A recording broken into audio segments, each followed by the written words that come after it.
आगरा के प्रतिष्ठित शैक्षणिक संस्थान दयालबाग एजुकेशनल इंस्टीट्यूट यानी DEI ने आज अपने स्थापना दिवस को अद्वितीय उत्साह और जोश के साथ मनाया, जहां पर हजारों की तादाद में लोगों ने पहुंचकर ओपन डे का आनंद लिया। यहां के लिए ये दिन विशेष महत्व रखता है क्योंकि ये DEI के संस्थापक निदेशक परम गुरु हुजूर डॉक्टर MB लाल साहब की शुभ जयंती का प्रतीक है।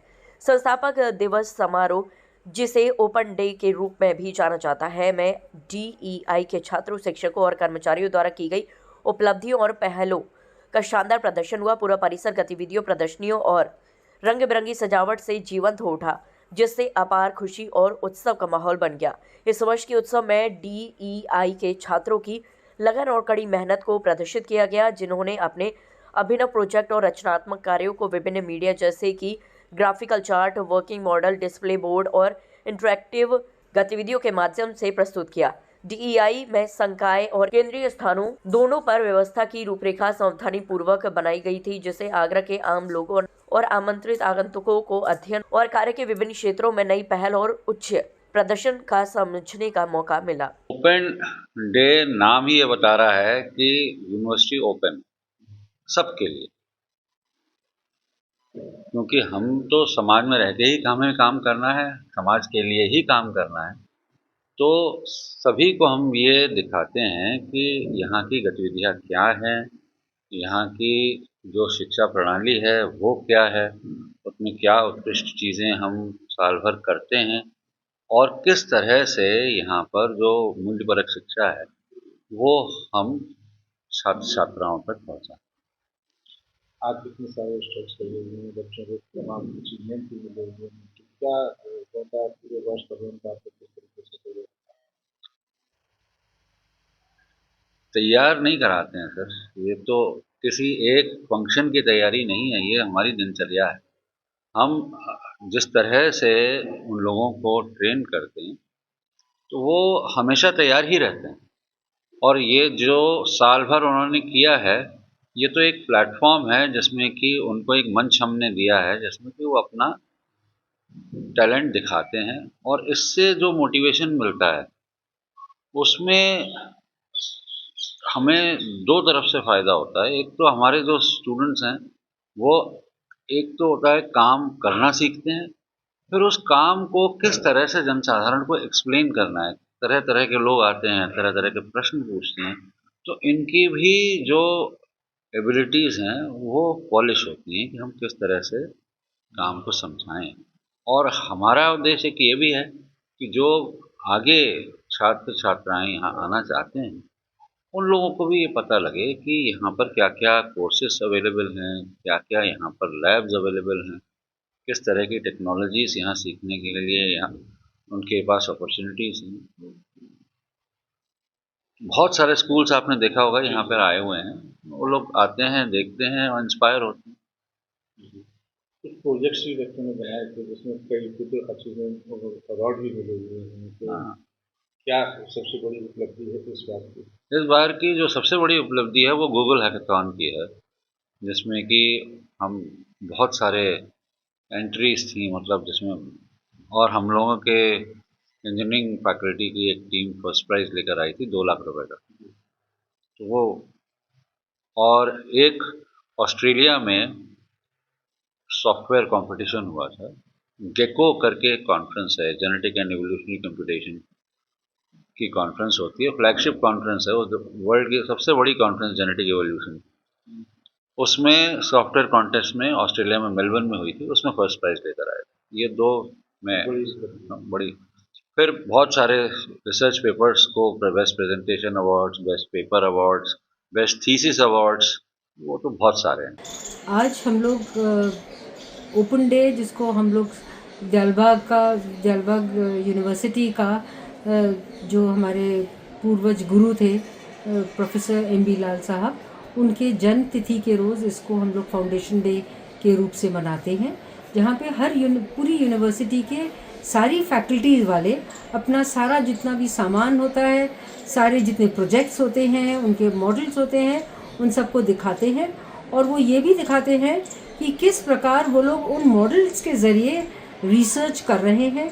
रिसर्च के साथ साथ कैसे कुछ लोग जो मध्यम वर्ग के लोग हैं वो कैसे उससे जो वर्क एक्सपीरियंस कोर्सेज हमारे होते हैं उनमें कैसे वो लोग पैसा कमा सकते हैं, क्योंकि वो ही मेन चीज़ होती है पढ़ाई के साथ साथ। मैं यहाँ पे हैंडीक्राफ्ट टेक्निकल ट्रेनिंग में यहाँ पे हम लोग 18 प्रोजेक्ट्स कर चुके हैं, जो सिर्फ दियालबाग आगरा में ही नहीं बट DI के डिस्टेंस सेंटर्स की सभी जगहों से, वेरियस सेंटर से वो प्रोजेक्ट्स चल रहे हैं।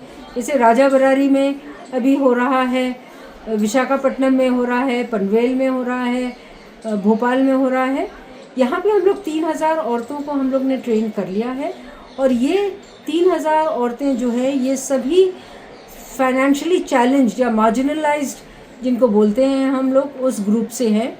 और जैसे दियालबाग के चारों तरफ हमारी 10 गांव हैं, उन्हीं गांवों से ये औरतें दियालबाग में आती हैं। या राजा बरारी अगर देखें तो वहाँ पे वेरियस थाने हैं, वहाँ के गांवों से आते। तो जनरली अगर मैं आपको ये बताऊं कि ये पढ़ाई के साथ साथ या जो ना भी पढ़ाई लिखे नहीं है पर वो लोग भी इस ट्रेनिंग को कर सकते हैं। और इस ट्रेनिंग को करने के बाद हम लोग उनको, क्योंकि ये शिक्षण संस्थान से जुड़े हुए हैं, हम इनको थोड़ा लिखना पढ़ना भी सिखाते हैं और किस प्रकार ये लोग अपने पैरों में खड़े हों। और ministry of textiles, government of India इनको अपनी पूरी तरह से इनकी मदद कर रही है, इनको ग्रांट्स देती है और उसी से ये लोग प्रोडक्शन करते हैं और अपना सामान बनाकर ग्रुप्स में स्टार्टअप्स भी इनके काफ़ी सारे हैं। जी हाँ, दियालबाग विश्वविद्यालय प्रत्येक वर्ष 31 जनवरी को ओपन डे मनाता है। ये फाउंडर्स डे के रूप में सभी जानते हैं। इसमें होता यह है कि वर्ष पर्यंत जो भी उपलब्धियां हैं छात्रों की, हमारे शिक्षकों की, हमारे कर्मचारियों की, वो यहाँ पर दिखाई जाती है। और इसके साथ साथ यहाँ पर अभी आप देखेंगे विज्ञान संकाय के ठीक सामने 52 स्टॉल्स लगे हुए हैं और हर फैकल्टी के स्टॉल हैं उसमें, और 11 वेन्यू जो डिफरेंट फैकल्टीज में लगे हैं उसमें भी जो स्टाफ का अचीवमेंट है वो भी आपको दिखाई देगा। और इसके साथ साथ कृषि के क्षेत्र में, कार्ट में, अनुपम उपवन में और वीवॉक एग्रीकल्चर, उसमें भी आपको ऐसी चीजें दिखेंगी जो बच्चों ने कुछ इन्वेंशन किया है। और साथ ही इसमें ये होता है कि कुछ प्रोजेक्ट भी लगाते हैं जो गवर्नमेंट की तरफ से कुछ ग्रांट मिलती है, तो उसमें जो बच्चों ने अचीव किया है या शिक्षकों ने उनको जो सहयोग किया है। इसमें ड्रोन तो आप लास्ट ईयर भी आपने देखा है, लेकिन कुछ ग्रांट जो गवर्नमेंट की तरफ से मिली है उसमें बच्चों ने कुछ शोध किए हैं, वो प्रोजेक्ट आपको सामने मिलेंगे, बिल्कुल इस फील्ड के ठीक सामने। तो यदि आप देखेंगे तो आपको बता दें कि यहाँ पर कुल 51 स्टॉल लगाए गए थे, जिनमें कपड़ा, सेरेमिक और मिट्टी के बर्तन, जैविक खेती, कृषि प्रौद्योगिकी, ग्रीन हाउस प्रौद्योगिकी, पेटेंट प्लेसमेंट, अनुसंधान, डेयरी प्रौद्योगिकी, 3D प्रिंटिंग, नैनो और क्वांटम विज्ञान, चेतना, ड्रोन, आर्टिफिशियल इंटेलिजेंस, ऑनलाइन और दूरस्थ शिक्षा कार्यक्रम, चमड़ा प्रौद्योगिकी, अनुपम उपवन, उन्नत भारत अभियान, पूर्व छात्र नेटवर्क, कौशल विकास, खाद्य प्रसंस्करण, चिकित्सा शिविर, DEI शिक्षा नीति, DEI का इतिहास और केंद्रीय प्रशासन, प्रवेश व परीक्षा सहित कई अन्य क्षेत्रों से संबंधित मॉडल और गतिविधियों का प्रदर्शन किया गया, जिनके माध्यम से बच्चों की प्रतिभा ने देश विदेश में भी DEI का परचम फहराया और कई पुरस्कार जीते। सर, हम लोगों ने एक बायोफ्यूमिगेंट बनाया है। बायोफ्यूमिगेंट ये है कि जिस तरीके से हम एयर को फ्यूमिगेट करते हैं वैसे ही हम सॉइल को भी फ्यूमिगेट कर रहे हैं। तो हमारा ये हमने नोटिस किया है कि अगर हम ये वाला फ्यूमिगेंट अपने सॉइल में इनकॉर्पोरेट कर रहे हैं तो हमें विजिबल रिजल्ट्स आए। जिस तरीके से आप देखिए कि जिसमें कुछ भी फ्यूमिगेंट नहीं मिला है उसका रिजल्ट ये है, और जिसमें हमने फ्यूमिगेंट डाला है ना ही उसमें कोई वीड्स है, कोई खरपतवार नहीं है, और जो प्लांट की ग्रोथ है वो काफी हेल्दी है और अच्छा स्ट्रॉन्ग है। और सिर्फ फिर हमने ये देखा कि किसान DAP और यूरिया मिलाता है, तो हमने वो भी प्लांट्स इसमें पॉट में डाल के देखा। तो DAP वाला पॉट आप देखिए कि काफी ज्यादा पतली लीव्स है और लीफ ऊपर से येलो हो रखी है। जब हमने फ्यूमिगेंट के साथ उसे कंपेयर किया सेम डेट पे लगा के, तो आप देखिए कि हमारा जो फ्यूमिगेंट है वो काफी, उसकी लीव्स आप देख सकते हैं कि कितनी अच्छी है, स्ट्रॉन्ग है, और कुछ मतलब जिसमें जैसे इस तरीके से ये खराब हो रही है इसमें कुछ भी ऐसी खराबी नहीं है। सर, अभी उपयोगिता का ये है कि ये प्रोडक्ट बिल्कुल नया है और हम लोग अभी इसका स्टार्टअप सोच रहे हैं आगे जाके। और सर, पहले तो हम ये कंपटीशन जीते ताकि हम थोड़ा दुनिया हमें जान पाएगी हमने क्या करा है। तो तो हम मतलब शुरुआत हम करेंगे किचन गार्डन से, फिर नर्सरीज को टारगेट करेंगे। हाँ सर, हमें प्राइज मिला है जीबी पंत एग्रीकल्चर यूनिवर्सिटीज में। हमने फाइट किया है competition in between Sharda university, lovely professional universities, पूरे नॉर्थ जोन के यूनिवर्सिटी से हमने कम्पीट किया है। इवन जीबी पंत से भी हमने कम्पीट किया है। वहाँ एग्रीकल्चर की टोटल 18 टीम्स आई हुई थी, जिसमें से हमें सेकंड प्राइज मिला है और अभी हम इंटरनेशनल लेवल पे जा रहे हैं सोलंग। उत्तर प्रदेश के लगभग 10 स्कूलों के युवा स्कूली बच्चों ने भी परिसर का दौरा किया और कार्यों और उपलब्धियों का शानदार प्रदर्शन देखा। कुल मिलाकर लगभग 25,000 लोग इस अवसर पर एकत्रित हुए और DEI परिसर का दौरा किया। DEI के छात्रों और कर्मचारियों द्वारा सुबह से देर दोपहर तक भक्ति संगीत का पाठ पूरे परिसर में गूंजता रहा, जिससे गहन दिव्यता और भक्ति का माहौल बन गया। इस महत्वपूर्ण अवसर पर दयालबाग के कृषि शय परिशुद्धता खेती प्रक्षेत्र पर सुबह बुलाई गई सलाहकार समिति की बैठक के दौरान शिक्षा सलाहकार समिति के अध्यक्ष परम श्रद्धेय प्रोफेसर PS सत्संगी साहब की सम्मानित उपस्थिति ने इस अवसर की शोभा बढ़ाई। गौरतलब है कि राधा स्वामी शिक्षण संस्थान की स्थापना के साथ 1917 में स्थापित DEI की जड़ें लखनऊ विश्वविद्यालय के पूर्व कुलपति प्रोफेसर MB लाल साहब द्वारा तैयार की गई DEI की गहन दृष्टि और अनुभव शिक्षा नीति 1975 में है। संस्थान अपने छात्रों में सर्वांगीण विकास को बढ़ावा देने की प्रतिबद्धता के साथ वर्षों से उत्तरोत्तर विकसित हुआ है।